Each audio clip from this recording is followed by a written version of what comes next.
What is going on, everyone? It's John from 16 Views, and today I'm back with the second episode of 3 Minute Thursday. Hey guys, this is not coming out on Thursday, and this is also going to be longer than 3 minutes, so sorry not sorry. And today we're going to talk about aperture. Aperture is another of the 3 pillars of photography, along with ISO and shutter speed. I did a video on ISO up here, so check that out if you want to. Aperture is basically a physical contraption in a lens that opens up or closes down, restricting or increasing the amount of light passing through the lens into the sensor of a camera. So aperture is represented by numbers, and so if you have a lower number, like let's say f1.5, that means your opening is very large. And then if you have a smaller number, like f15 or f20, that means the opening is very small.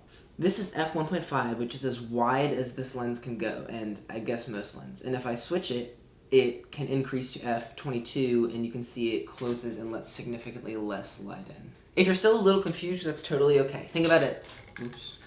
Think about it this way. So you have a straw, and then you have a toilet paper roll. If you were to shine a flashlight through the straw and the toilet paper roll, which one would have more light coming out the other end? It would be the toilet paper roll, right? Just because it has a bigger opening. And then the straw would have a lot less light coming through the other end because it's just such a small opening. That's basically aperture. With like this, let's say this could be f1.5. It's nice and open, it has a lot of light coming through. And then this would be f15 or 20 because it's very small and has a lot less light coming through.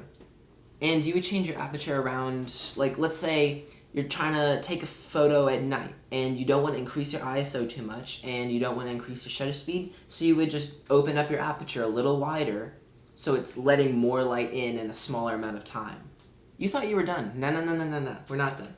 So, aperture actually does a second thing when it comes to photography, and it gives you that bokeh, which in simple terms is the blur you see in images. If you have your aperture wide open at f1.5, you're going to get a lot of distinction between your foreground and your background. You're going to get that so nice blur that you see in portraits and that kind of stuff.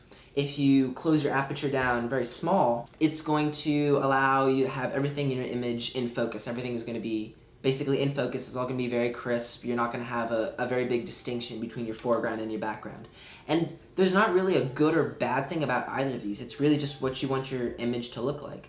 Do you want a big distinction between your subject and the background, so your subject really stands out because everything else in the background is blurred?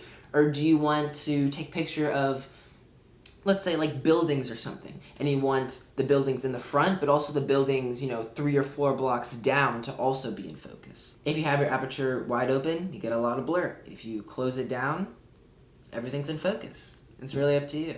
If you've ever been playing around in your phone settings with portrait mode, if you're trying to adjust the blur after the fact, you may notice that that little slider to increase or decrease the blur, it has a little f-stop. It has the aperture under.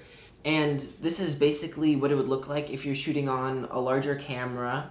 It would give you that visual of what it looks like to shoot at different apertures. Okay, so I hope that was a nice, quick rundown of what aperture does and how it affects your images. And like always, if you have any questions, just drop them down in the comments. I'll answer them as soon as possible. This is John from 16 Views. See ya.